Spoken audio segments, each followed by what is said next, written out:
Bendiga, amados hermanos, a todos allá en sus casas. La gracia del Señor Jesucristo sea con cada uno de ustedes. Amén. Así que vaya abriendo su Biblia, ahí en Hechos capítulo 26, verso 24. Vamos a estar disertando el día de hoy bajo el tema Por poco me persuades. Vamos a estar disertando acerca de la salvación, acerca de base a ese tema. Así que vamos a estar citando ese texto que está en Hechos, capítulo 26, verso 24. Y que vamos a orar. Sean todos bienvenidos en el nombre de Cristo Jesús. Nos gozamos de la gloria de Dios, que Dios se está moviendo en cada casa, en cada hogar. Cada hermano está evangelizando, cada hermano se está convirtiendo en un evangelizador del mensaje, llevando el mensaje a diferentes amigos, diferentes personas que en otro tiempo tal vez no habían reaccionado al Evangelio, pero cada casa se está convirtiendo en un altar familiar, en un hogar que está buscando la presencia del Señor. Bendito sea el nombre de Cristo Jesús. Así que, hermanos amados, vamos a orar. Espero que Dios te bendiga en tu casa con este tema el día de hoy. Amén. Padre, gracias, bendito Dios. Gracias por tu amor, tu misericordia, tu bondad. Gracias por tu piedad. Gracias, Rey de Reyes y Señor de Señores, porque tú tienes, bendito Dios, en cada uno de nosotros un propósito, una razón, bendito Santo, por la cual tú has permitido que nosotros estemos en este mundo. Ayúdanos, Señor mío, a hacerlo con diligencia, a hacerlo con dedicación, a hacerlo con esmero, a hacerlo con pasión, Dios mío, en el nombre de Cristo Jesús. Ruego, Dios de la gloria, de que cada hogar sea bendecido por tu palabra. Aquellas personas, Dios mío, que de algún modo están, bendito Dios, conectándose con esta palabra, Dios amado, te ruego, Dios mío, que cada uno de ellos toque sus vidas, toque sus corazones, toque sus almas, Padre. Gracias en el nombre de Cristo Jesús. Por todas las iglesias, Dios mío, de aquí, de Lower Mainland, de British Columbia, en Canadá, te pido, Dios mío, de que tú traigas bendición, que traigas aliento de vida, en el nombre de Cristo Jesús de Nazaret. Gracias, Rey de Reyes y Señor de Señores. Bendito Dios, gracias. Así que, amado, abre tu Biblia ahí. Ya estamos todos ahí. Gloria a Dios. Así que mira lo que dice la palabra. Aquí está el apóstol Pablo ejerciendo una defensa por el Evangelio. Él estaba preso. El apóstol Pablo está detenido y está compareciendo a las autoridades locales de Judea, de Israel, a las autoridades que lo convocaron a él estaba preso por el Evangelio, por predicar el Evangelio, ¿verdad? Los judíos se habían levantado contra él y habían hecho causas, lo estaban acusando, obviamente, injustamente, pero él está en ese mismo instante aprovechando a predicar el Evangelio. Dios tenía razones y tenía propósitos por el cual Dios Todopoderoso había permitido que este hombre de Dios estuviera preso por el Evangelio. Ya se le había sido anunciado cuando Dios lo llamó, cuando el Señor lo llamó. Le había dicho que iba a comparecer ante reyes, ante autoridades, pero que no callara, que predicara el Evangelio. Amén. Entonces, para que te des cuenta, él está aprovechando la oportunidad y cuando se le pide que comparezca ante estas autoridades, uno se llamaba Agripa, que era básicamente un rey, y estaban otras autoridades ahí con ellos, con este rey local, y entonces él aprovecha para decir estas palabras, pero mira lo que dice. Después de disertar, hablar de su testimonio, hablar de cómo Jesús lo alcanzó, él también ha hablado de que cómo él mismo perseguía el Evangelio en otro tiempo y con qué determinación quería erradicar a lo que él consideraba una secta de los nazarenos, los cristianos. Entonces, Pablo, ese era su estilo de vida. Pablo era una persona determinada a lograr lo que se proponía. Entonces, aquí ahora él ya está convertido, está defendiéndose. Y entonces mira lo que dice, diciendo él estas cosas en su defensa, Festo, a gran voz dijo, estás loco. Así le dijeron a Pablo. Pablo, las muchas letras te vuelven loco. Así le dijo él. Mas Pablo dijo, no estoy loco, excelentísimo Festo, sino que hablo palabras de verdad y de cordura. Pues el rey sabe estas cosas, delante de quien también hablo con toda confianza. Porque no pienso que ignora nada de esto, pues no se ha hecho esto en algún rincón. ¿Crees, oh rey Agripa, a los profetas? Yo sé que crees. Entonces Agripa dijo a Pablo, por poco me persuades a ser cristiano. Mira la expresión de este rey. Le dice, por poco me persuades a ser cristiano. Y sigue diciendo ahí, y Pablo dijo, quisiera Dios que por poco o por mucho, no solamente tú, sino también todos los que hoy me oyen, fueseis hechos tales cual yo soy, excepto estas cadenas. Cuando había dicho estas cosas, se levantó el rey y el gobernador y Berenice, y los que se habían sentado con ellos. Y cuando se retiraron aparte, hablaban entre sí diciendo, ninguna cosa digna ni de muerte, ni de prisión ha hecho este hombre. Y Agripa dijo a Festo, ¿podía este hombre ser puesto en libertad si no hubiera apelado a César? Pero mira la expresión de este hombre, dice ahí, el rey, cuando Pablo le testifica, cuando Pablo le habla de la vida eterna, del evangelio, cuando Pablo le enseña de los propósitos que Dios tiene con cada hombre sobre esta tierra, con cada persona en esta tierra. Le dice él, por poco me persuades a ser cristiano. Y eso no es algo solamente a este hombre, no es algo particular. Como dice Pablo en su defensa, dice, esto no se ha hecho en un rincón, o sea, no se ha hecho en lo oculto. El evangelio no es algo que nosotros podemos cubrir un momento o pasar desapercibido. El evangelio no es algo que nosotros podemos obviar. El evangelio no es algo que nosotros podemos estar como indecisos y decir, nada tiene que ver eso conmigo.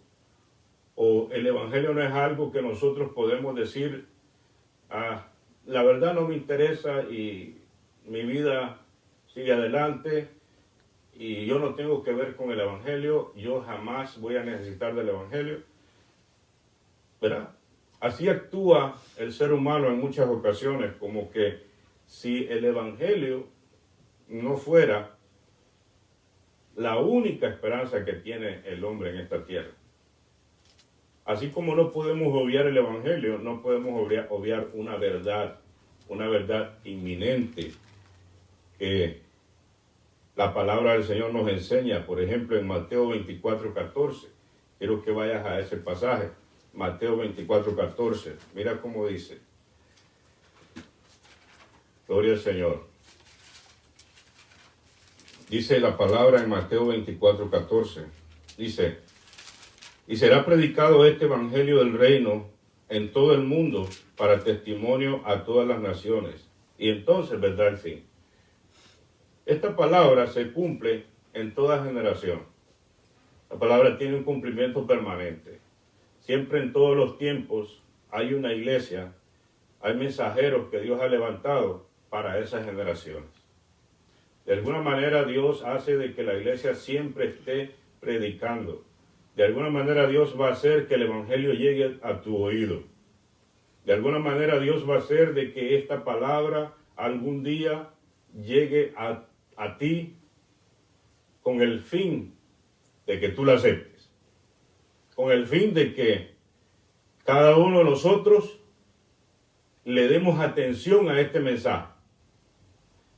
Pero no nos vamos a poder apartar de este mensaje.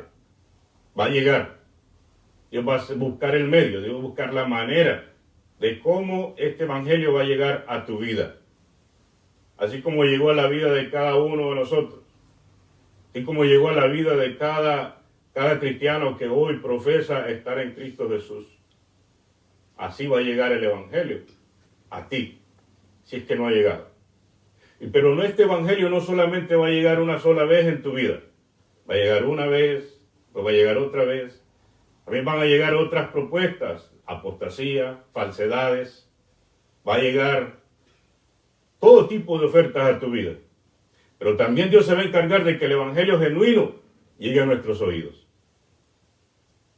Siempre el Señor se va a encargar de eso. Entonces lo importante es cuál es la actitud de nosotros ante esta noticia. ¿Cuál es la actitud nuestra ante este llamado que Dios nos hace? El hombre sigue respondiendo. La iglesia sigue avanzando. Hay conversiones. Conversiones es cuando nosotros nos rendimos nuestra vida a Cristo. Siempre hay cambios de vida. Esos son testimonios que Dios está haciendo para que tú veas el evangelio siempre. Vas a ver cambios. Siempre en todos los tiempos Dios va a levantar una manera, va a ser una forma de que el evangelio llegue a cada hombre y a cada mujer en este tiempo y en todos los tiempos. Pero mira, yo quiero hablarte de algunas actitudes que los hombres tienen. Pero antes quiero hablarte de la verdadera responsabilidad que nosotros tenemos delante de Dios. Quiero que vayamos a Apocalipsis 20, 11. Quiero que veas esa verdad ahí. Mira cómo dice Apocalipsis 11. Hay una verdad que nosotros no podemos obviar. Viene el día en que cada hombre va a estar delante de Dios. Viene el día en que cada ser humano sobre esta tierra va a tener que enfrentar al Señor. Por la razón de nuestro pecado. Si nuestro pecado no ha sido expiado en la cruz del Calvario, si nuestro pecado no ha sido perdonado en la cruz del Calvario, viene el día en que cada uno de nosotros vamos a comparecer, a dar cuenta de este tiempo, a dar cuenta de nuestras obras, a dar cuenta de las veces que nosotros escuchamos el evangelio pero lo rechazamos. Viene ese día. No podemos obviarlo, por eso te decía al principio, es algo que no podemos obviar. Es algo que no podemos decir como Agripa, por poco me persuades a ser cristiano. ¿Cuántas veces hemos estado o has estado ante esa propuesta, pero nada más viene una simpatía para el evangelio o viene un impulso de que quisiera ser cristiano, pero no puedo pasar, no puedo atravesar eso? Pero no lo podemos obviar. La vida va caminando, los años van pasando. Y el tiempo de vida que Dios nos ha dado se va acortando cada vez más. Me acuerdo que una vez yo tenía un compañero de trabajo, hace mucho tiempo, y él ya era mayor. Ya tenía bastantes años, como unos 60 años. Ya estaba para jubilarse. Y entonces yo le hablaba del evangelio. Y le decía de que aceptara a Cristo, de que Él era pecador, de que nosotros los hombres somos los que necesitamos de Dios. Dios realmente no necesita de nosotros. Entonces él me dice, no tengo tiempo. No tengo tiempo. Una persona que estaba muy acomodada económicamente. Pero él me decía que no tenía tiempo. Entonces yo le hice una pregunta. ¿Has vivido 60 años y no has tenido tiempo? Así le pasa al ser humano. Le pasa que ya nosotros somos expertos en la excusa cuando se trata de que el evangelio nos toca la puerta. Qué bendición cuando el evangelio llega a nuestra vida, a nuestra casa. Qué bendición cuando un padre decide venir a Jesucristo toda su familia recibe la bendición. ¡Qué maravilla! Pero tú te imaginas, no sé si esa es la condición tuya, en esos hogares cuando reina el alcoholismo, cuando reina la guerra, el pleito, la contienda. Es una guerra, es una lucha. Y lo más tremendo es que el evangelio llega a esos hogares desbaratados, a esas vidas destruidas. Y el ser humano dice, todavía no me interesa.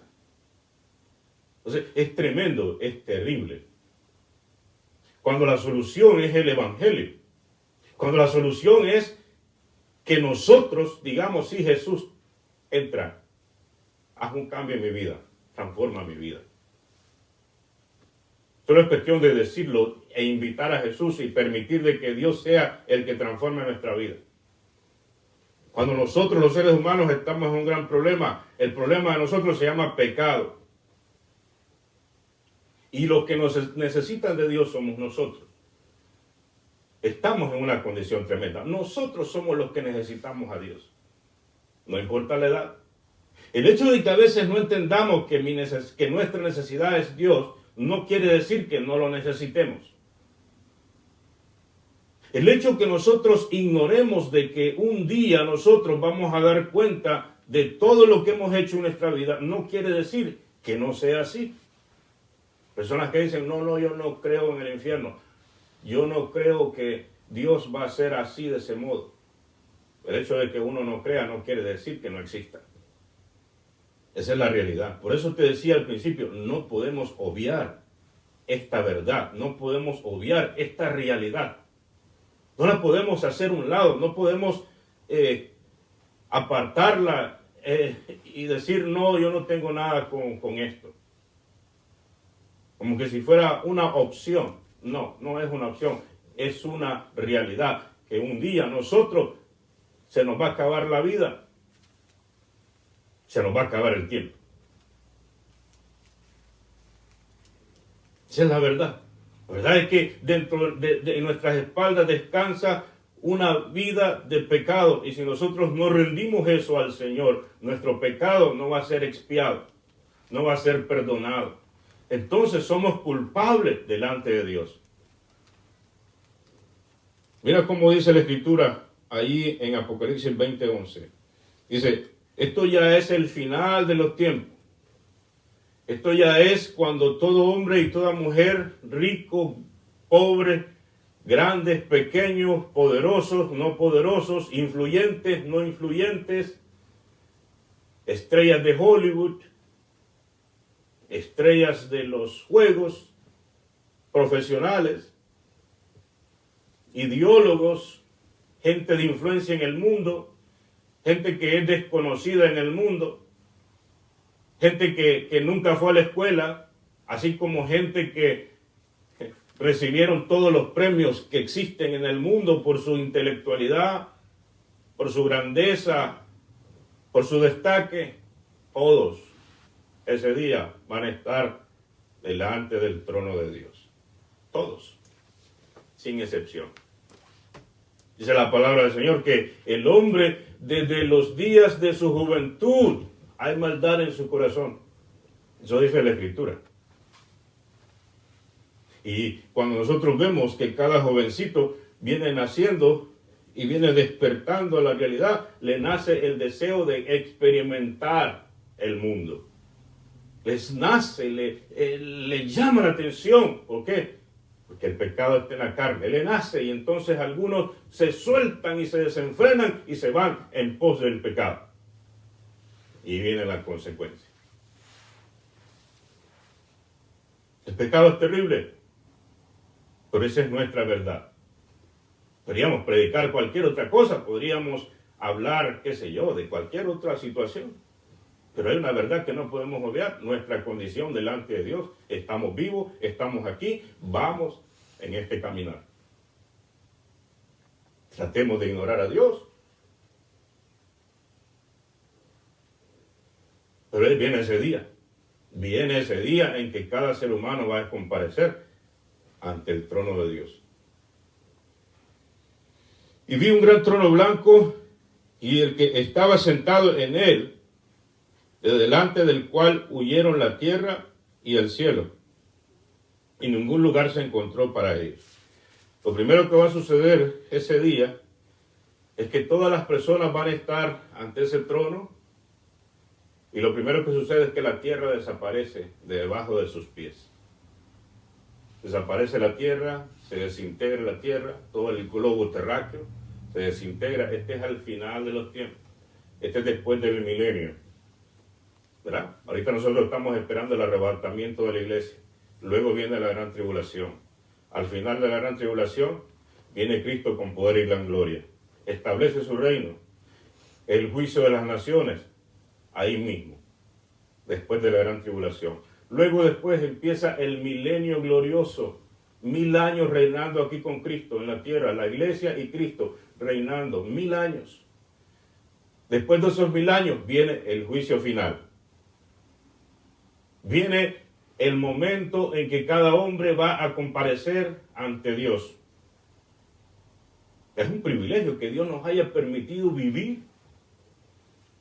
Es un gran privilegio que Dios nos haya guardado la vida. 20, 30, 40, 50, 80 años. Que Dios te haya provisto el respirar, unos pulmones para que respire, unos ojitos para que veas, una boca para que puedas hablar, una mente para que puedas razonar, un intelecto, una inteligencia para que puedas analizar, para que puedas desarrollar la sabiduría. Todo Dios lo da. La capacidad motora para trasladarte de un lugar a otro, tus pies, tus manos, tu oído, Dios lo ha guardado. Te guarda la vida. Sales de tu casa, el diablo quisiera cortarte, porque si te cortas sin Cristo te vas al infierno, pero Dios dice no. En esperanza para que nosotros, para que el hombre diga, Jesús, me arrepiento, te acepto. Todos los días Dios invierte una gran cantidad de tiempo, cosas y muchas otras cosas que nosotros no vemos con el fin de guardarnos la vida. Te enferma, Dios le dio sabiduría a los médicos para que te sanen, con el fin de prolongarte la vida. Dios te da alimento, te da comida, todos los días. Pero no solamente eso, te dio el Salvador, el que murió por ti y por mí. Entonces no hay excusa. Dios nos dio absolutamente todo. Todo. No hay excusa. Entonces mira cómo sigue diciendo aquí. Dice, y los libros fueron abiertos y otro libro fue abierto, el cual es el libro de la vida. Y fueron juzgados los muertos por las cosas que estaban escritas en los libros, según sus obras. Dice, el mar entregó sus muertos, los muertos que habían en él, y la muerte y el Hades. El Hades es el infierno. Entregaron los muertos que había en ellos y fueron juzgados, mira cómo dice, fueron juzgados cada uno según sus obras. Amén. Entonces, cada ser humano va a ser juzgado según sus obras. Este juicio no es para salvación. Este juicio no es para salvación, repito. Aquí en este juicio nadie va a ser salvo. Todos los que comparezcan a este juicio van a ser para ser nada más sentenciados, juzgados. Y mira lo que dice. Mira lo que dice. Se fueron juzgados cada uno según sus obras. Dice, y la muerte y el Hades fueron lanzados al lago de fuego. Esta es la muerte segunda. La muerte son espíritus, son demonios que ministran muerte arriba y abajo, por todos lados. Apenas tocan a una persona, dejó de respirar, se murió. Son espíritus. El Hades es el infierno. El Hades es el infierno, donde van las personas que se mueren sin Cristo ahorita. El Hades está en el centro de la tierra. Hades. Palabra griega para infierno. Hades. Entonces, la muerte y el Hades van a ser echados primeramente al lago de fuego. El lago de fuego no está en la tierra. El lago de fuego está fuera de la tierra. Entonces, ahí en el espacio exterior. Quizás es alguna estrella, quizás es algún sitio que está por ahí. Pero, ¿cómo sabemos que no está en la tierra? El lago de fuego no es el infierno, como algunos creen. El infierno no es la tierra. Esto que la gente dice, estamos viviendo en el infierno. No, no es así. El infierno es real. El infierno está en el centro de la tierra. Pero ese sitio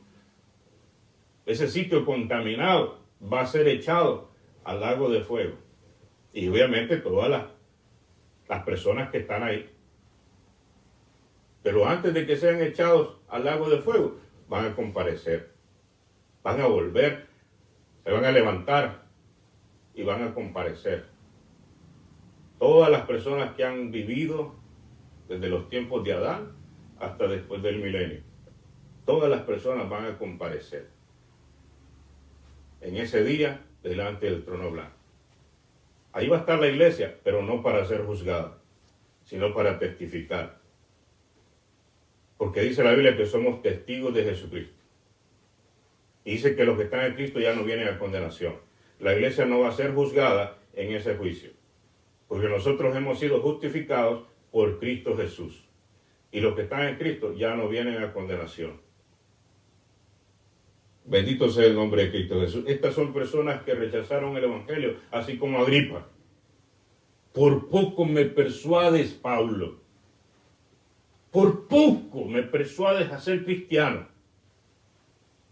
¿Cuántas veces has estado en una condición en la que tú mismo dices, por poco levanto la mano y digo, quiero a Jesús? Sentiste el impulso, pero la vergüenza, el orgullo, el deseo de pecar, el deseo de vivir una vida a rienda suelta, te detuvo. La pregunta es ¿hasta cuándo? La pregunta es ¿qué nos detiene? ¿Qué nos detiene? A entrar a la gracia preciosa. Cuando vivir con Cristo es una maravilla, vivir con Cristo es una gloria. Vienen pruebas, van a venir muchas cosas que te van a pegar duro y van a querer a veces hasta desmotivarte. Pero Dios es fiel para mantenerte sin caída y levantarte y que vayas adelante. Dios es maravilloso. La razón por la cual nosotros existimos en esta tierra es para esto, para obedecer a Dios. No hay otra razón. Dios no te mandó a esta tierra, Dios no permitió que nacieras para que hagas otras cosas. Si tienes otros logros, si logras tener riquezas, si logras tener premios, si logras tener reconocimientos en este mundo, está bien, no hay ningún problema con eso. Pero si no tenemos a Cristo Jesús, nosotros nacimos en vano, vivimos en vano esta vida. Eso es lo que enseña la palabra. Porque la razón real por la cual nosotros venimos a esta tierra es para obedecer a Dios. Es para decirle, Señor, yo te sigo. Y dice, si alguno me ama, dice, si me amáis, guardad mis mandamientos. Eso dice la Escritura. Ahora, ¿cómo nosotros vamos a guardar los mandamientos? Si los mandamientos es gravoso guardarlos, la ley vino y nadie la pudo guardar, la ley. Jesús se lo dijo a aquel joven que vino a él y le dice, maestro, bueno, ¿qué haré para heredar la vida eterna? Le dijo el Señor, guarda los mandamientos y vivirás. Entonces, Señor, los he guardado desde mi juventud, desde mi niñez. Una cosa te falta. Anda, vende lo que tienes, dáselo a los pobres y luego ven y sígueme. Dice que aquel joven se fue triste, porque tenía muchas riquezas. Ahora Jesús le dijo, guarda los mandamientos. Entonces, si guardar los mandamientos es complicado y es difícil, porque la ley es difícil guardarla, nadie ha guardado la ley. Entonces, ¿cómo vamos a guardar los mandamientos? De una manera bien simple. En Cristo Jesús nosotros guardamos, no porque nosotros hayamos hecho, sino porque Él cumplió todo lo que nosotros necesitamos para nuestra salvación. Entonces, cuando estamos en Cristo, somos justificados, como que hayamos guardado todo. Pero obviamente no podemos. Pero en Cristo Jesús sí podemos. No nosotros, sino que Cristo en nosotros. Sino que Cristo nos justificó a nosotros para que nosotros estemos justificados delante de Dios. Entonces, en nuestra propia cuenta no podemos. Pero Jesús sí puede, sí pudo. Y en Él sí tenemos salvación. Entonces mira cómo dice aquí. Dice que, y la muerte y el Hades, dice, fueron lanzados. El 20:14 dice, y la muerte y el Hades fueron lanzados al lago de fuego. Esta es la muerte segunda. Y el que no se halló inscrito en el libro de la vida fue lanzado al lago de fuego. Decimos gloria a Dios. Así que esa es una verdad, no podemos obviar eso. Viene el día en que cada hombre va a estar delante del trono de Dios, crea o no crea. Alguien podrá decir, pero es que yo no creo eso. Eso no quiere decir que no exista y que no vaya a ser una realidad. Yo he oído personas que dicen después.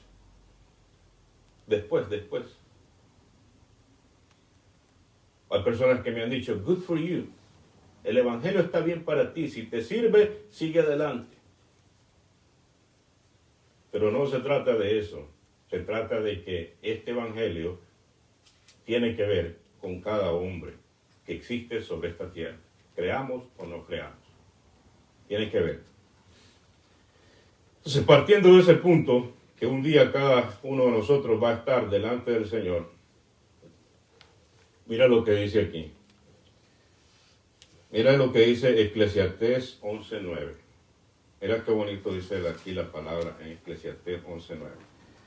Dice, alégrate, joven, en tu juventud, y tome placer tu corazón en los días de tu adolescencia, y anda en los caminos de tu corazón, y en la vista de tus ojos. Pero sabe que sobre todas estas cosas te juzgará Dios. Por otras palabras, nosotros tenemos una libre decisión. Podemos vivir la vida que nosotros querramos. Pero tenemos que estar claros de que viene un día que Dios va a juzgar todas nuestras obras. Viene un día en el que nosotros vamos a tener que responder con nuestra vida todas esas obras que nosotros hemos hecho.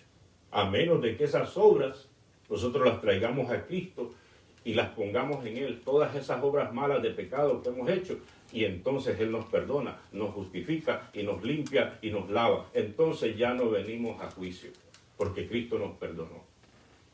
Mira qué maravilla. Entonces, ¿cuál es la actitud que nosotros vamos a tomar, o que cada uno de nosotros, o que tú vas a tomar ante el Evangelio? Ante el Evangelio, ¿cuál es la actitud que vas a tomar? Mira cómo dice aquí en Segunda de Reyes. Mira este hombre. Segunda de Reyes 5:11.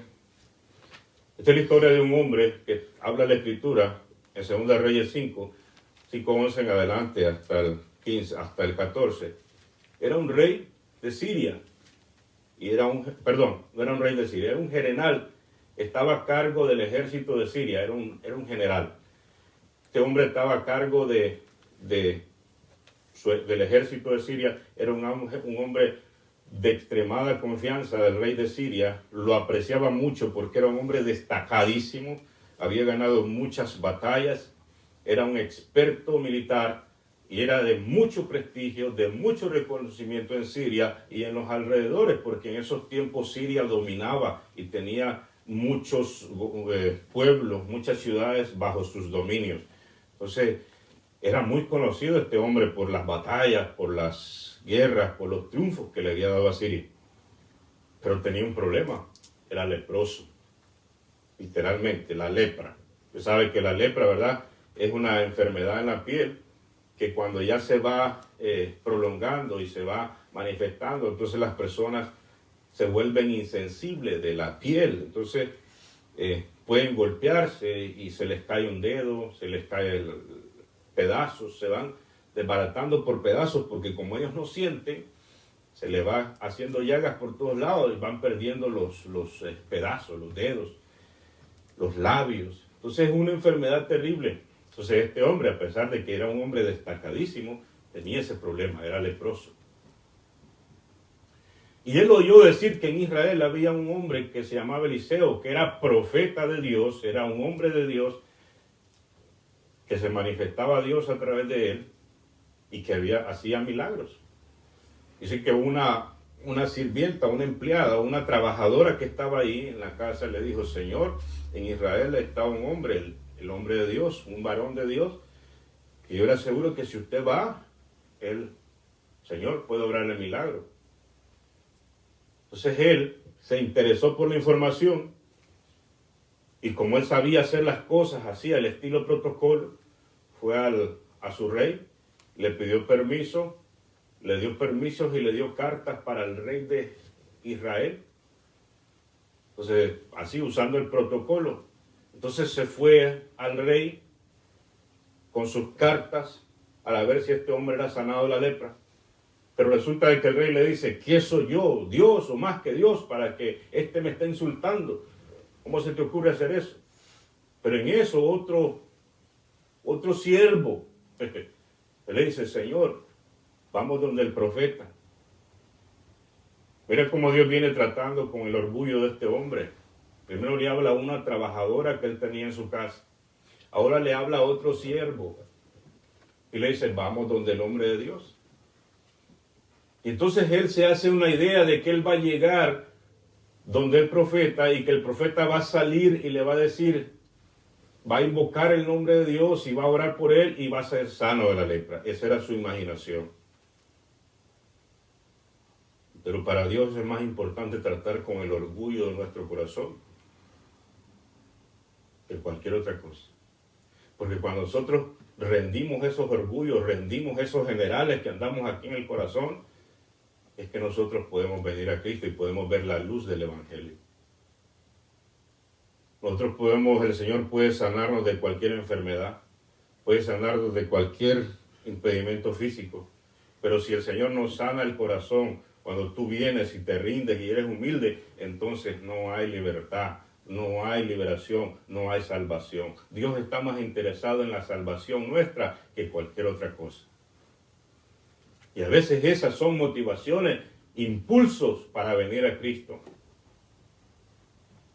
Para reconocer nuestro pecado y venir y rendirnos delante del Señor. Entonces este hombre vino y Eliseo no salió de su casa y le dijo: vaya y díganle a Naamán que se meta 7 veces en el Jordán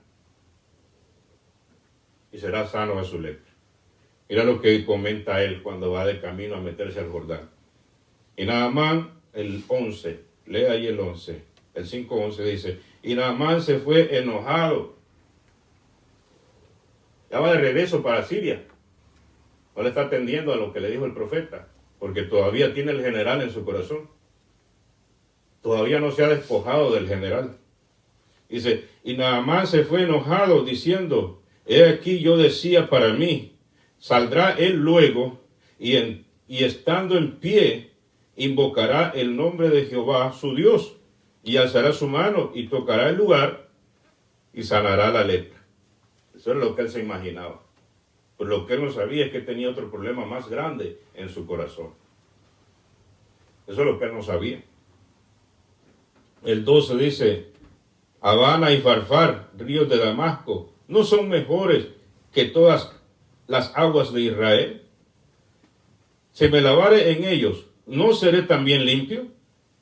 Y se volvió y se fue enojado. Enojado.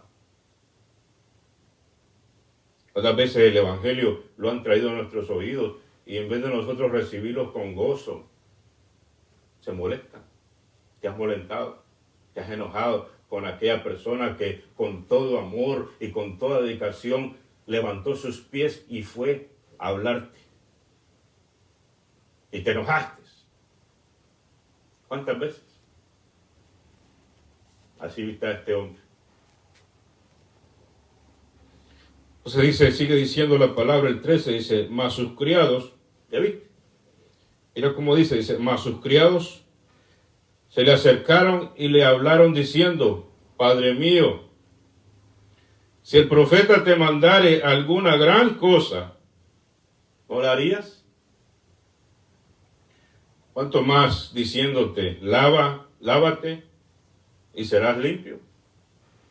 No era en los ríos de Siria, lo había mandado el profeta a los ríos, al río Jordán, al río de Israel, Jordán, un río muy significativo. Ahí se bautizó Jesús. El río Jordán se dividió en dos cuando el pueblo de Israel pasó, comandados por Josué. Siempre el río Jordán es simbolismo. El río Jordán significa cambio. El río Jordán significa arrepentimiento. Significa un antes y un después. Eso significa el Jordán.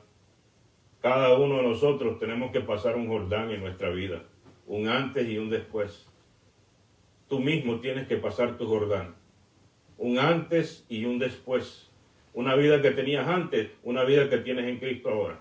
Pero tienes que dejar el general en el río Jordán. Dice, él entonces descendió y se zambulló 7 veces en el Jordán, así como le había dicho el profeta. Pero mira la manera como Dios está tratando con el orgullo de este hombre. Le está hablando a través de personas, a través de siervos, a través de personas que, entre comillas, estaban en menor escala social que él. No fue el rey, no fue el protocolo, no, fueron siervos. ¿Cuántas veces personas han venido a hablarte del Evangelio? Y tú tienes esos complejos de superioridad, esos altos conceptos de sí. ¿Quién es más que nadie? Nadie es más que nadie. Todos somos iguales delante de Dios. Entonces mira cómo dice aquí la Escritura. Dice que apenas hizo eso en obediencia, escuchó las voces de sus siervos, de sus consejeros. Dice, conforme a la palabra del varón de Dios. Y dice que después de eso, después que lo hizo 7 veces, dice que su carne se volvió como la carne de un niño y quedó limpio. 2 tipos de lepra se sanaron en Naamán. La lepra que tenía física, pero la lepra del pecado. Así mismo quiere el Señor con nosotros. Quitarnos la lepra que está en el corazón, la lepra del pecado.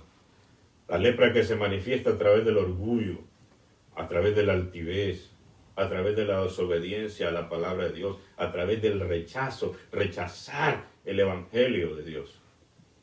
Así se manifiesta esa lepra. Una lepra poderosa, una lepra que es peor que el virus que anda por ahí hoy en día. Para esta lepra no hay vacuna. Solamente la sangre de Cristo Jesús nos puede limpiar de esta lepra. Quiero cerrar con otro ejemplo que está aquí.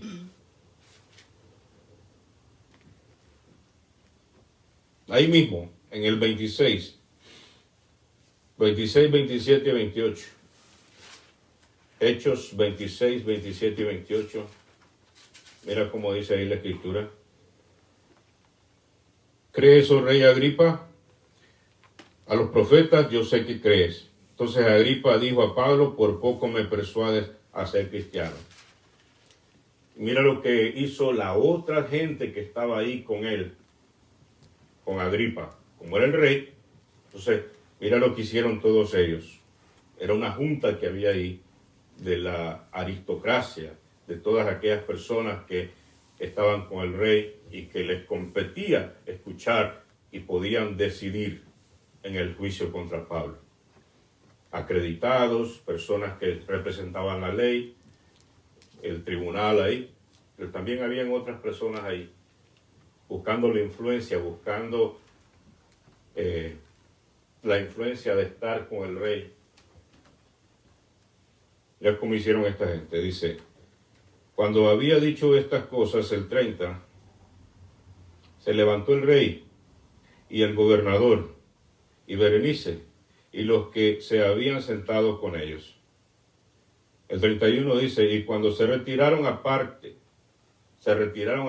dice que hablaban entre sí y ellos comentaban. Pero el punto es este, a veces el ser humano hace lo que otros hacen. Si alguno rechaza el evangelio, él también lo rechaza. Hay que ponerse a pensar y hay que tener, con respecto al evangelio, la actitud que debemos de tomar es una actitud personal. Es una actitud independiente en las decisiones con respecto a Cristo Jesús. Que nadie te diga en este aspecto qué es lo que vas a hacer. Sé tú tomando la decisión de venir a Cristo y seguir con Él. Si alguien te dice, inclusive hasta familiares te pueden decir, pero no, esta es una determinación personal, esta es una decisión personal. Porque el día que tú estés delante del trono de Dios, no le vas a poder dar una excusa al Señor y decir, a mí me dijeron. No. Ahí vas a responder de manera personal. Ahí le vas a decir al Señor, Señor, yo rechacé tu evangelio. Yo sé, yo por eso estoy aquí. Algunos van a querer justificarse en aquel día. Y dice, por tus palabras serás condenado y por tus palabras serás condenado. Por nuestras palabras hoy en día somos justificados. Porque venimos a Jesús y le decimos, Señor, te acepto y sigo tu evangelio. Pero en aquel día algunos tratarán de justificarse, pero ya es demasiado tarde. Hoy es el día de salvación. El Señor ha puesto esta palabra en mi corazón para compartirla contigo. Y sé tú tomando tus decisiones en Cristo Jesús. Espero de que te haya hecho de mucha bendición esta palabra. He tratado de ser lo más claro posible con el fin de que entiendas el evangelio. Y que no lo podemos obviar. No lo podemos obviar. Es algo que no podemos decirle al Señor, sí, no, ahorita no, después sí. Hay otras personas que, mira, vamos a ir a Marcos 8:38, esta última. Mira lo que dice Marcos 8:38.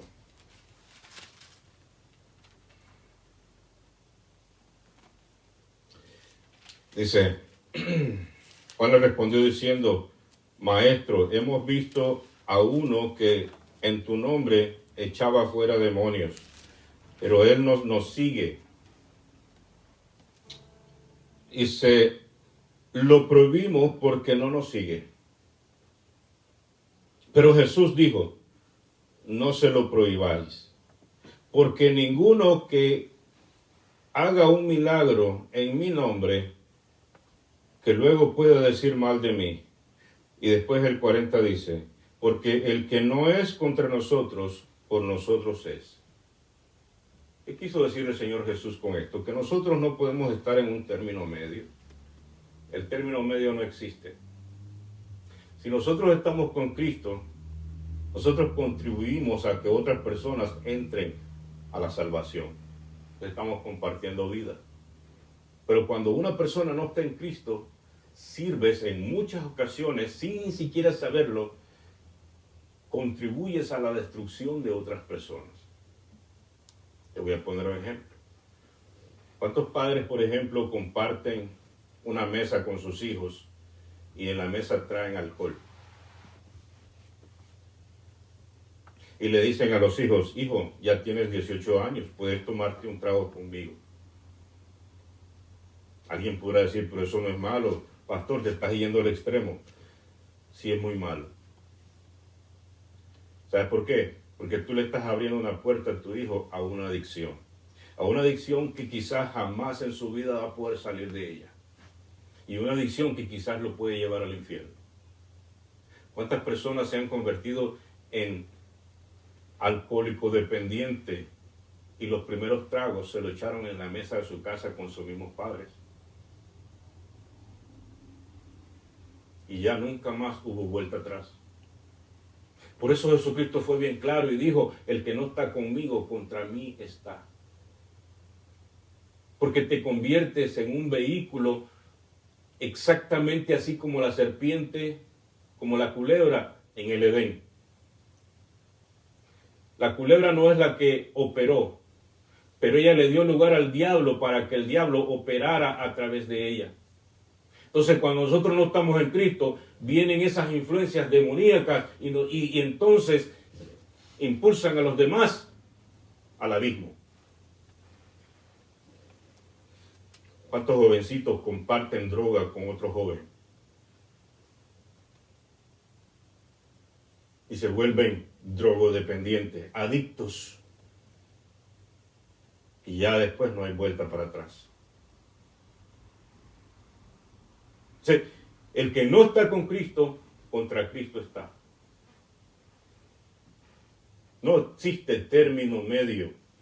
Por eso es que nosotros somos responsables delante de Dios y entonces es necesario que reconozcamos nuestro pecado y vengamos a Cristo Jesús.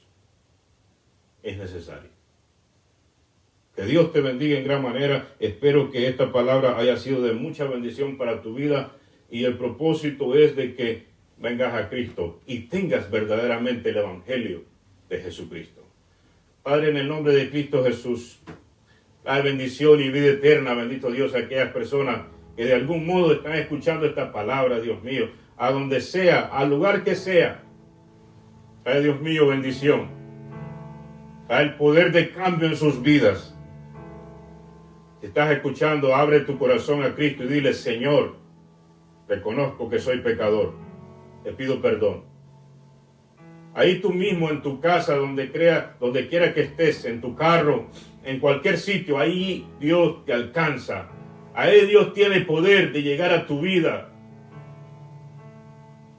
Si has estado en una iglesia, pero te cuesta y ya has sentido de que por poco entras, dile al Señor, perdóname, Señor, por haber sido desobediente a todas aquellas veces que tú me has llamado. El Señor tiene poder, hermano amado, amigo amado. El Señor tiene poder para cambiar tu vida, para transformarla, para hacerte una nueva criatura. No hay adicción, no hay atadura que el Señor no pueda romper. Aunque hayas fracasado, hayas intentado seguir a Cristo, pero no te hayas podido levantar, no hayas podido avanzar verdaderamente y alcanzar la vida que tú anhelas en Él, en Cristo Jesús, importa. Trata de verdad, con toda determinación, con toda decisión. Me buscaréis de todo vuestro corazón y me encontraréis, dice la palabra del Señor. Vivimos tiempos complicados y tiempos difíciles, en lo que es necesario hacer decisiones. Dice la palabra, si alguno está limpio, si alguno está puro, purifíquese todavía. Si alguno está impuro, siga practicando la inmundicia todavía. Es tiempo de decisiones radicales, tiempo de decisiones definitivas, tiempo de decisiones reales. Ayúdanos, Padre, a estar en pie. Ayúdanos, bendito Cristo, a la iglesia, casa de oración, a estar en pie, Señor mío, y a hacer antorchas encendidas, luminares, bendito Dios. Ayúdanos, aparta de nuestras vidas todo aquello que estorbe.